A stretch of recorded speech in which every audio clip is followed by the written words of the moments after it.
Amigos y amigas, ¿cómo están? Damas y caballeros, bienvenidos sean a su podcast favorito, Resonancias de la Conciencia. Les habla su amigo Nuwanda Tagore. Y bienvenidos sean, pónganse muy cómodos, tráiganse un cafecito. Yo aquí tengo mi agüita, esa agua.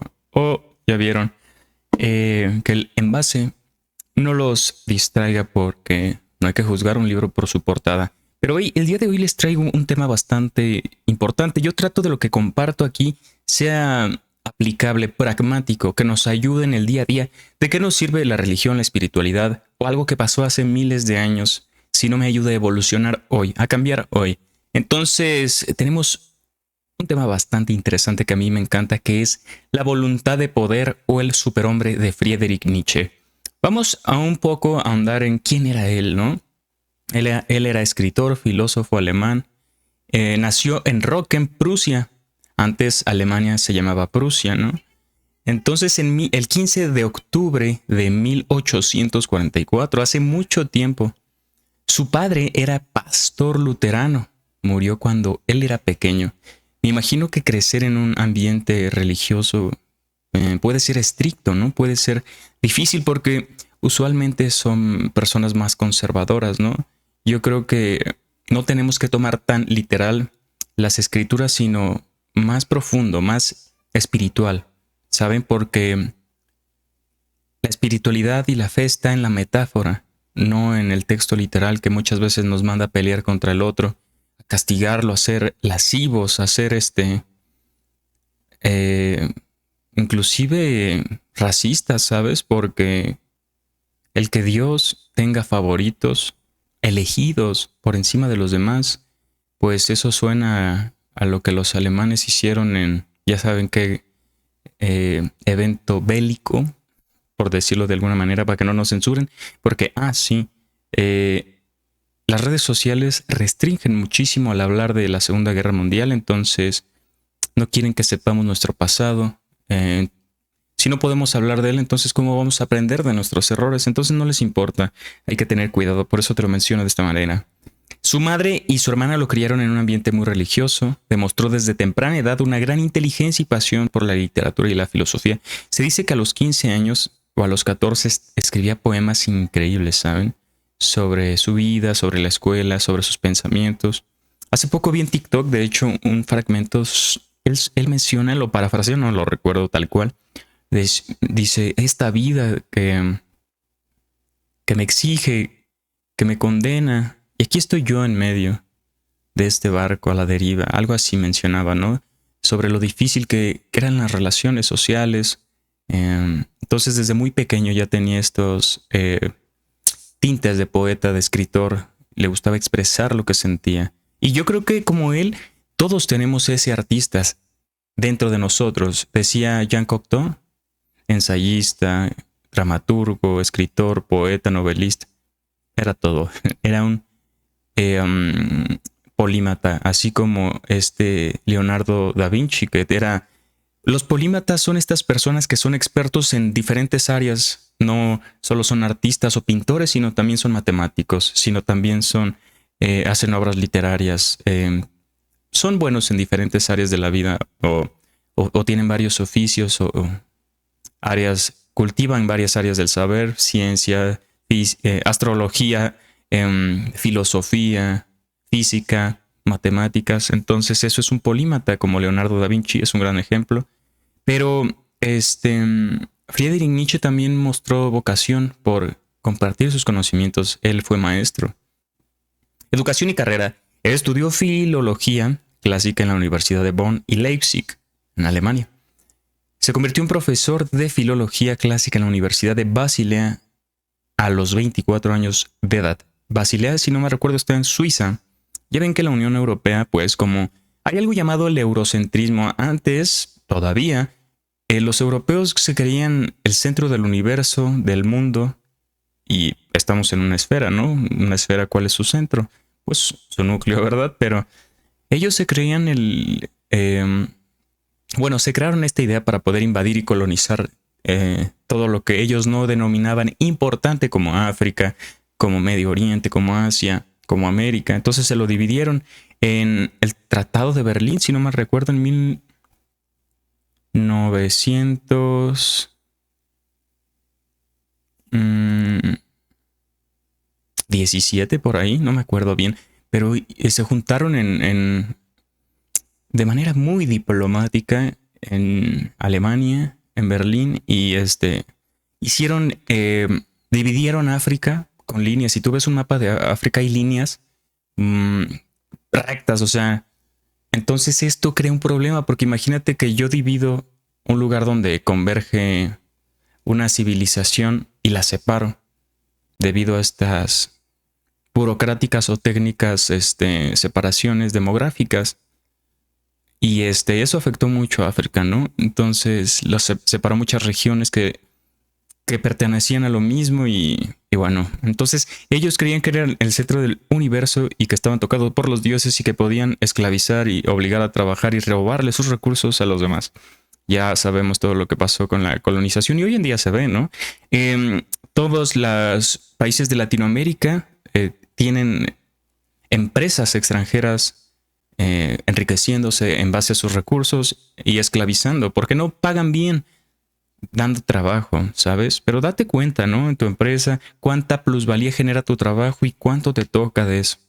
Entonces, bueno, somos engranes, una herramienta para la máquina de la producción, no nos toman en cuenta como personas. Entonces, eso es el neocolonialismo, el que tú no veas dignificado tu esfuerzo, que no te paguen lo suficiente, porque, a ver, la inflación ha aumentado, las personas privadas, las empresas suben sus precios de la leche, del transporte, de esto, pero no te pagan más. Entonces, pues les conviene, ¿no? Y así es como hoy en día la mayoría de personas en América Latina no tienen acceso a una vivienda. Nuestra juventud, nuestra generación, la generación Z, pues lo tiene más difícil. Hay un meme que dice que la generación de nuestros papás tenían un terreno en 20,000 pesos mexicanos y ahora nosotros nos cuesta unos 100,000, 300,000 pesos mexicanos, para que vean lo difícil que ha sido, ¿no? Entonces, sí hay que pelear por nuestros derechos laborales, amigos. Estas empresas no le importas.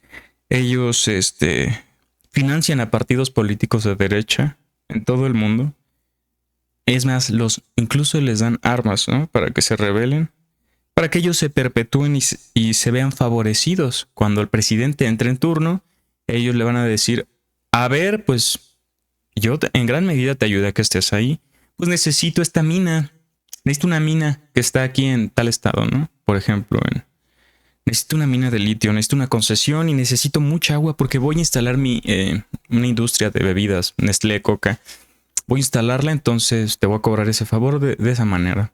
Entonces, como la mayoría de empresas funciona con, ¿cómo decirlo?, fondos de inversión, pues no se ve las personas, quienes, no hay como una persona a la cual culpar, ¿no? ¿Sabes?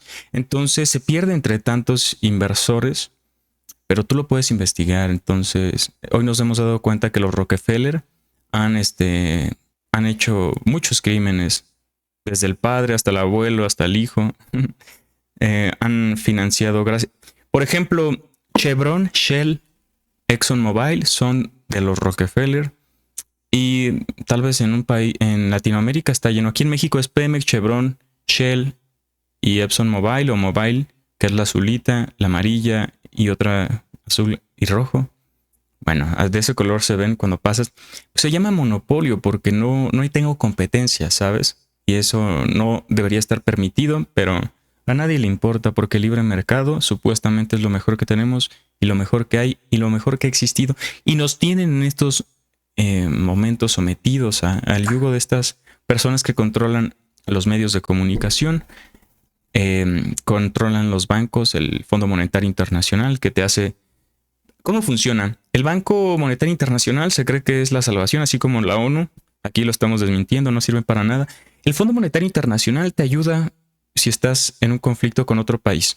Te presto dinero, pero en las cláusulas pequeñas, si no puedes pagarme, yo me voy a cobrar a la mala, ya sea con materias primas. Tu petróleo va a ser mío si no puedes pagarme o si te rehusas a pagar. Entonces, de esa forma funciona, ¿no? con intereses sumamente altos que nadie puede pagar. Y así vivimos en el mundo de la deuda. Entonces sí, Nietzsche es considerado uno de los filósofos más importantes e influyentes del siglo, de su época. Su obra es vasta y abarca temas como la moral, la religión, la cultura, la historia, el arte y la psicología. Es increíble. Algunos de sus trabajos más famosos, te voy a compartir el que yo he leído, el que tengo aquí de hecho, está hasta abajo de mi torre, espero no hacer un desmadre y tirar todo. Es el que yo he leído y el que tengo. No me considero un experto, pero pues es esta obra. Así habló Zaratustra y el Anticristo. Una de sus novelas más laureadas son Así habló Zaratustra, Más allá del bien y del mal, La genealogía de la moral, El crepúsculo de los ídolos y El Anticristo. Son ideas muy complejas y profundas, ¿saben? Habla de su individualismo y su visión pesimista de la condición humana. Pero, ¿de qué va esta voluntad de poder? La voluntad de poder y el superhombre de Nietzsche. La voluntad de poder es un concepto central de la filosofía de Nietzsche que viene aquí impregnada en sus libros. Yo siento a Nietzsche como un libro de motivación, ¿saben? Porque te ayuda a llegar al final, te ayuda a entender tus circunstancias e ir por el extra, dar el extra, ¿sabes? Por ti, por tus condiciones, porque puedes. No se trata de un deseo de poderío o dominio, la voluntad de poder, ¿sabes? Sino de una fuerza vital que yace dentro de ti, que impulsa a los individuos a superarse a sí mismos y a crear sus propios valores.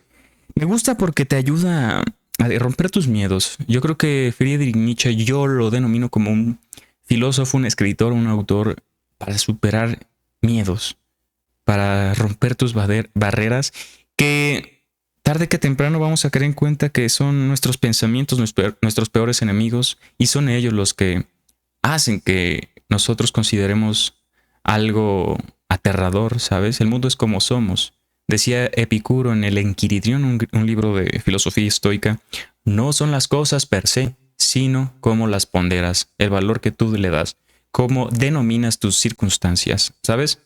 Entonces, el superhombre, también conocido como Übermensch en alemán, Übermensch, es lo mismo, superhombre o Übermensch, es un ideal humano que presenta la máxima expresión de la voluntad de poder, tu plenitud o el tocar el fondo de tu propia pena, ¿sabes?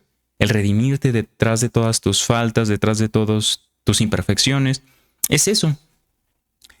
No es un ser perfecto, sino alguien que ha asumido la responsabilidad de su propia existencia. Tienes que decir, yo soy el capitán de mi vida, yo soy el capitán de mi barco. ¿Ok? Y que vive de acuerdo a sus propios valores, ¿sabes? A tus convicciones, a tu moral, tu propia moral, no a la que ya te han impuesto, o a tu propia ética. Que también nuestra ética y nuestra moral depende de nuestro contexto. Esto es algo que tenemos que tener muy en cuenta porque lo que es bueno en un país tal vez sea malo en otro, ¿sabes?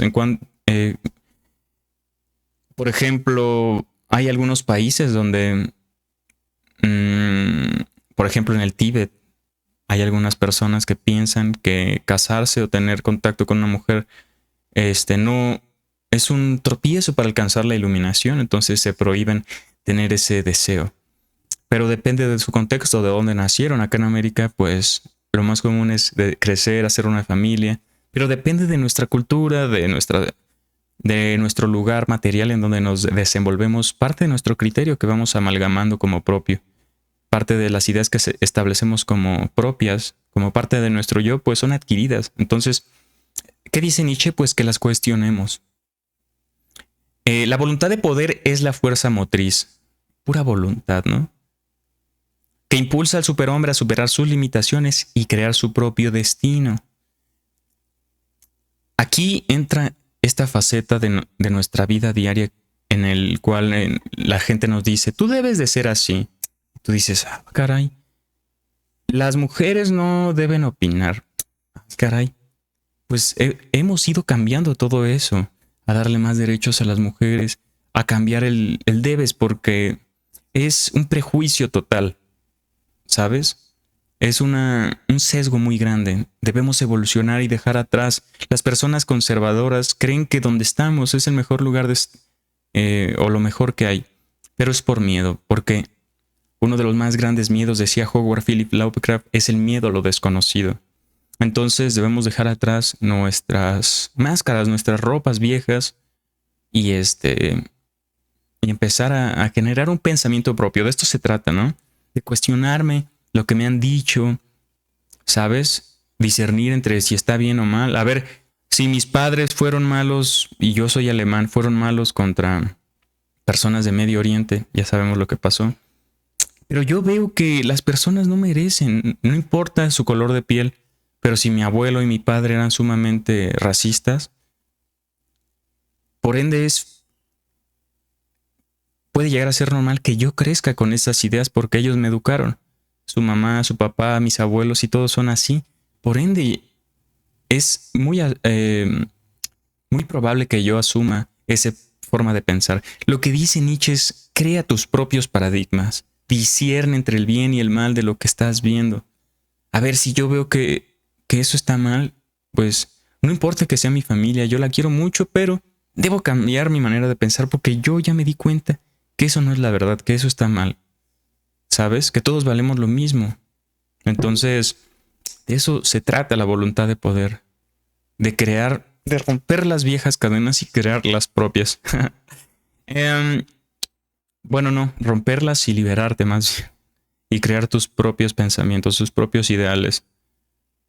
El superhombre es la concreción de la voluntad de poder. Es un individuo que ha logrado dominar sus propios instintos y vivir de manera auténtica. ¿Cómo la voluntad de poder nos puede ayudar a mejorar? Superar la moral tradicional. Nietzsche critica la moral tradicional al considerarla represiva y limitante.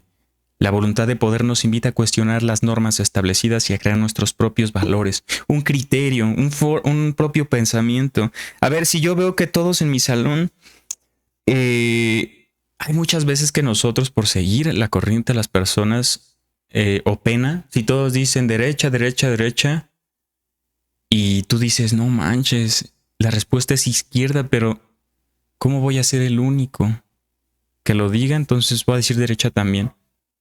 No hay que dejarnos llevar. Tu fuero interno es algo muy importante que debes abrazar, ¿sabes? El dolor en tus brazos es el único lugar donde te puede ayudar a hacer crecer. El miedo en tus brazos, cuando lo abrazas, es donde evolucionas. No tengas miedo de ser tú y decir lo que piensas. Decía el hinduismo, la filosofía de la India, que Brahman es nuestra alma y todo lo que existe es Brahman. Cada alma del otro o de otros individuos, de otros animales o de las plantas están impregnados de Brahman. Entonces, nuestro ego nos separa de la conexión con todo porque en ti yace la energía que impregna la eternidad y toda la existencia. Dice la filosofía de los Upanishads de la India que la energía que mueve la voluntad del ser humano mueve los planetas. Entonces, todo está lleno de Brahman, que es Dios. Brahman, como tal, es un arquetipo de Dios del infinito. Entonces, no sé si has oído del Tao. El Tao que puede ser nombrado no es el Tao. Es lo mismo, Brahman, Tao. Es la energía que subyace a todo lo que se mueve, todo lo que está vivo en esta vida, que es Dios. Pero no puede ser nombrado. El Tao que puede ser nombrado no es el Tao. Porque el Tao o el Tao está por encima de todo, de nuestro pensamiento racional.